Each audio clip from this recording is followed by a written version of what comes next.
people vote for brands, as I often say. And so I don't know how we cut through and convince people to not vote en masse for Doug Ford again, and especially when we have the New Blue, we have the Ontario Party, we have. Is the Populist Party of Ontario even really a thing at this point? Are they even registered? I'm hearing about it, but I don't know if that's if they if that's even really happening. But it's fragmented on the conservative side, is what I'm saying, and then beyond that, you just have people who just vote out of habit, vote because they recognize the brand. And I don't see any difference, honestly, between the conservatives. I see subtle differences between the conservatives, the Libs, and the NDP, but really they're all in bed together these days. So where do we find the hope? So it's not fragmented. It's fragmented if you're just looking at Twitter profile. Someone puts up a website and calls something a populist party. It's not fragmented because you know what you can't do? You can't fragment zero. You can't split zero. And the other parties that you mentioned are at zero. And Derek Sloan's a zero. And you can't split the vote at zero. So that's a good thing about zero. You can't divide zero. The New Blue Party is the only alternative to the PCs. And right now we're 2 ridings or 3 ridings away from a full slate on the campaign. Not even the NDP have announced candidates in every riding. And we've got a couple ridings to go: Timmins, Thunder Bay, Scarborough. If any of your listeners or watchers are interested and know people in those parts of the province, want to run in the next election, newblueontario.com. And it's important that a political party emerges that challenges the establishment, that has a candidate in every single riding, and that's what we've been building on. So the key question to your question, I think, is awareness, because you're right. New Blue Party is a new party, a year and a half. How is the voter in Ontario who's not following politics as closely as us because they're normal and because they're working and because they have to take their kids to school and they're busy, right? And we just had a conference a couple of weeks ago where we went through extensive training for 3 days for our candidates. And we've been working on this for a year and a half, guys. So we've got all the material that you need on a marketing level is all out there. Radio ads are playing across Ontario. Video ads are playing on Facebook and social media, where you get a much better bang for your buck than television. And then there's the grassroots strategy. And we've been putting it into our the plan, into our candidates, that you've got to take it direct to voter, because no one's going to gift it to us. No one's going to make it easy. But the good news, Rick and Brendan, is that more people that hear about our party, if I can use a sales term, guys, you know, the what's it called in sales when you convert the sale and you can switch from, you know, a lead to it's a conversion. Yeah, conversion, right? That's the word. Thanks, yeah. Rick. Our challenge is awareness. It's not convincing people, because once they hear about the New Blue Party and the new blueprint, the things we stand for, we've got a very, very good support. And it starts at home in Cambridge, where Belinda's the MPP, and she's had very good support. And we're optimistic that things will go well there. And it's reaching out to other ridings, even in places where we thought, you know, I wasn't well for the last year and a half, and I wasn't able to get out to Eastern Ontario, but I've been there twice in the last week and getting good crowds. And all over the place, we're getting good crowds and good support. But we just got to work hard. There's not going to be any shortcuts. There's not going to be one quick thing, you know, stunt in the media that's going to make us a household name. It's hard work, and we just got to stick to the principles. And if we do that, we'll do a breakthrough. We will have a breakthrough. I can't predict, guys, how quickly the breakthrough is going to happen, but I can tell you that if we stop doing what we're doing, things will get worse a whole lot faster than they're getting. Well, it is clear that you guys are the most organized of the new parties by far. Yeah. And I am impressed with the professionalism, the caliber of the material you've produced. You clearly have your act together. So I have to tip my hat to you that way, for sure. Well, thanks. Yeah. And that's kind of the what would I call it? The window covers of what's really going on. But none of that is possible, the videos, the organization, without the values and the principles that keep our party connected. And so the other thing that's different about our party and the others that you're talking about is there's a couple things. We're running on a comprehensive platform, and we're running candidates in every riding. And a comprehensive platform means you talk about the $100 million that the establishment parties have taken to fund taxpayer money they've taken over the last 10 years to fund themselves. And we're going to cancel that per vote subsidy. You talk about the Toronto Star. You talk about the lobbyists and the voter fraud in internal party politics. You talk about all the issues, and that's what we're doing. The other guys are not talking about that stuff. And that's by design, because they are continuously apologizing for the establishment. They'll pick on Doug Ford, but they won't get after the establishment.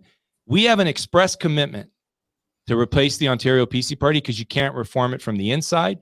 The other guys come up with excuses. They apologize for the Ford PCs voting in favor of critical race theory, and they do not challenge them comprehensively like we do for the things that they're doing behind the deals and the deal cutting that they're doing behind the deals, because they're not actually in it to win. They're in it to undermine what the New Blue is doing and try to stall our growth. But if we'll just stick to what we're doing and work hard and be committed to the values and principles, and that's how we get people behind us to support us to put together the things that we're putting together. So are you saying that the Sloan Nichols Ontario Party team is really sort of a controlled opposition? You use the term that you want to use, but in the last 2 days, Rick Nichols, two things happened the last 2 days. The House Leader of the PCs and another MPP today, I think it was the Finance Minister. No, the House Leader again today. So in the last 2 days, the House Leader at Queen's Park commended and congratulated Rick Nichols for speeches he put in the legislature. Right? Defended him and then said, what a great speech that was. Twice in 2 days. Interesting. Questions that my wife was asking him. And then the other thing that happened last night is Rick Nichols, somehow he found out that the vote on Bill 100 was happening at 8 or 9 o'clock on a Wednesday night. And he was there to vote against it. So how did he find out that the vote was happening? And Belinda didn't. The reality is, if you listen to the discourse and what they say and what their candidates are talking about, their Twitter profile and the candidates that are running for Sloan and Nichols, that they're targeting New Blue candidates. That's what they're doing. And they're trying to put people into ridings where New Blue has strong candidates. You look at all their social media engagement, all the things they talk about.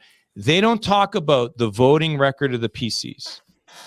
You know what they talk about, guys? They talk about stuff like the World Economic Forum, Communist China.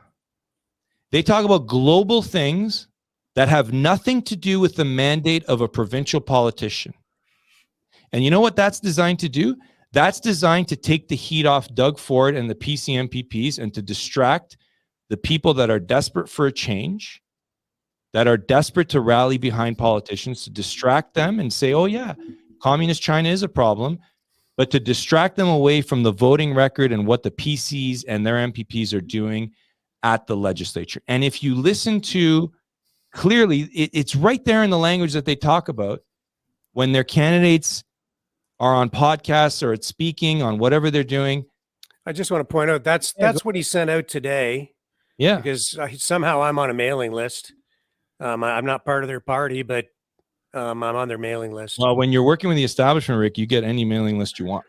That's the truth of the matter. Yeah. But he's talking about Chinese investment in farmland here. Right. Yeah. And the other thing that I saw that I thought it was confusing, and maybe I'm mass out to lunch. Yes. Yeah. Oh, yeah. What the heck does that have to do with the provincial government? Like, very popular with the conservative voter. Nothing to do with provincial politics. So why would he do that? Why would Derek Sloan not talk about Toronto Star getting a casino license, not talk about voter fraud internally, not talk about critical race theory in Bill 67, not tell his one MPP, Rick, this bill's coming up for a vote. Let's get on the same page as this, right? Why? Why would he do that? Because they're not actually working to fight the PC MPP, the PC party. They're working to fight us. They're doing attack pieces against the New Blue Party And they're not doing any attack pieces against the Ontario PC party outside of a couple of tweets and mentioning Doug Ford's name in an email. And this is not new. Like Derek Sloan has made a career. He was in that Conservative leadership race. He didn't get disqualified, even though he made some inflammatory statement about Theresa Tam. It was way worse than me saying Waleed Solomon agrees with Sharia finance. He didn't get disqualified because he had a deal to support Aaron O'Toole. So he spent the rest of that leadership, him and the group behind him, Parents as First Educators, attacking Leslyn Lewis over and over again in that leadership to suppress the second ballot support from Sloan to Lewis. And it worked. And she could have passed Aaron O'Toole on that ballot, but 21% of the Sloan voter went to O'Toole instead. And he's just continuing the same thing. And look, guys, let me back it up here for a second. Let's take what Derek Sloan is saying at face value, right? Let's say I am wrong and everything he says is true, okay? And he's out there saying can't work with Jim Karahalios, right? He put a proposal forward for the New Blue Party saying we should work together, right?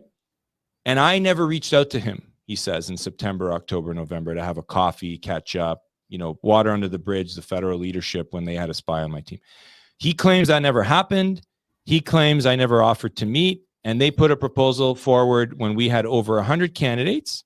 And he wanted me to cancel some of our candidates, which I would never do to our own team. Let's say all of what Derek Sloan is saying is true, that he wanted to participate with the New Blue. And we said no, right? Back in September, October. Okay. Yeah. And he's a federal politician who just lost an election, right? So at the same time that they're saying that, they're claiming, and the team around them is claiming, that this is the most important election in Ontario's history. That's what they're saying, right? And so their solution to that is to say, well, Jim wouldn't let me have a primary leadership role in the New Blue. So my solution is to create another party at the last minute and start popping in candidates wherever I can, because it is paramount importance to me, Derek Sloan, that I lead something into this election. Isn't that kind of contradictory, guys, right? Isn't his own argument conflicting with what he's saying? Because on the one hand, he's saying this is the most important election of our lifetime. And he knows the New Blue Party is close to getting a full slate of candidates. And he knows that we're getting tracked by pollsters and we're way ahead of them, both in the video ads that we have, the radio ads, 121 candidates. And yet he's telling his own people that I don't care that this is the most important election ever. I now want to be a provincial politician in Ontario. And if they don't let me into the New Blue, I'm going to start my own thing. And all the people of Ontario are going to suffer for it. That's what he's claiming. Is that the mark of a leader, guys? Is that the mark of someone who's really doing it for the right reasons and doing it for the cause and doing it for the people of Ontario? Or is that the mark of someone who's doing it for himself, right? So his own logic, which is totally false because he's lying about what he's saying, but let's just take him at face value. His own logic is contradictory. The other thing that's faulty of his logic is just yesterday now, he's taking personal attacks at my character without disputing anything that I've said is false. He can't pin one line that I've said that's false. That's not factual. So he's taking personal shots at me. And in the same breath, he's saying, Jim is nuts, but I wanted to work with him a month ago. Come on. I appreciate much of where you're coming from. Tell me, Brendan, challenge me. And I am restrained in the sense that we operate a broadcast, and I mean, there's so many things. I mean, Rick is more of the pro than I am on that, but we made a lot of comments there, and here it's okay. We're not going to get sued yet. Okay. I'm not saying anything, guys, I can't back up, but go ahead. Yep, it's all my fine. opinion too. No, you're doing great, and I really appreciate your insight and how I love political mudslinging as much as the next person. I'm not going to stop it. I mean, that's fine. We talked about, they talk about communism and that sort of thing as a distraction. But when you look at the NDP and you look at this Stephen Del Duca, these people are frightening. Like these are the people who will mask you up, lock Right. you in your house, and you'll never be able to leave again. It'll be like Shanghai all over Ontario if we elect these people. That's the I solely feel that is the real danger. Of a new And that, party. beg your pardon? Of a new party. That's the danger of a new party. No, the danger is the Liberal Party and the NDP. Right. I'm concerned about those guys because they'll lock us up and jab us up for the rest of our lives. And seriously, I'm not interested in it. And I hope the rest of Ontario isn't interested in it. Don't you think that they're the real threat here? That political mudslinging would be better aimed at these guys, and it would definitely be really easy to do because I mean, here I am on their website. These are the things that they're going to push forward. It's going to be social justice for the rest of our lives. I mean, shouldn't we be going after these guys instead of worrying about Derek Sloan and that sort of thing? And I see what you're saying. Well, yeah, you got to respond to attacks. mm-hmm. And that's what the New Blue Party's doing. Like, we are challenging these ideas from the Liberals and the PCs. And whether it has a red banner on it or whether it's repackaged as a PC plan, we challenge the left, regardless of the color of the party. The Bill 67 was an NDP bill, right? And Belinda voted against it and went toe-to-toe with the Liberal, the NDP MPP, that's, I think, 2 ridings over from her riding in KW in Kitchener-Waterloo, went toe-to-toe, and she got the NDP MPP to back off. So that's where our focus is. Unfortunately, these other guys who have some profile, because they've got establishment forces behind them, they're coming in, and they're attacking, and they're sabotaging, and they're trying to run candidates against our candidates. And so as the leader, guys, I got an obligation to not only defend my family and my wife from this stuff happening over and over, but I have an obligation to defend my candidates and defend our party and defend the values and everything we've worked on. So whether I see the enemy, Brendan, in front of me is the left, and they're open about it. They're like, red, orange sign. Here I am. This is what I'm calling for, critical race theory. The enemy's in front of me, or the enemy's to my right or to my left in disguise. And they're trying to sabotage, whether it's the PCs on one side who are pretending they're not for this stuff, but are actually pushing it harder than the Liberals before, or if it's others that are trying to distract and divide the movement at the last minute. My obligation is to call it out, because we've got an important election on June 2nd, and I can't stick my head in the sand and say I don't know what's going on and pretend, because that's the easier thing to do. It's easier for me to tell people, I don't know why this is happening. What can we do? Okay, let's fold up shop. Let's fire half of the New Blue candidates before the election and only run 50 or 60. Pretend we put up a good fight, and then just say, oh, it didn't work out, guys. That's the easy thing to do. But I have an obligation. And let me tell you one more thing. If I'm not going to defend my wife, my family, our values, my candidates, and our party, and the work we've done for a year and a half, am I going to defend Ontarians? So when they're calling me out, when Tom Marazzo's taking shots at me in a whisper campaign and putting out a video, I'm going to defend what we've built, and I'm going to explain the record. And you're right. It's a distraction, Brendan. It's totally a distraction. And we try to not spend any time on it. But when we come on podcasts like this and everyone knows the characters, we talk about it because they've driven the issue. They've decided to insert themselves in the process. And here's a great quote Tom said.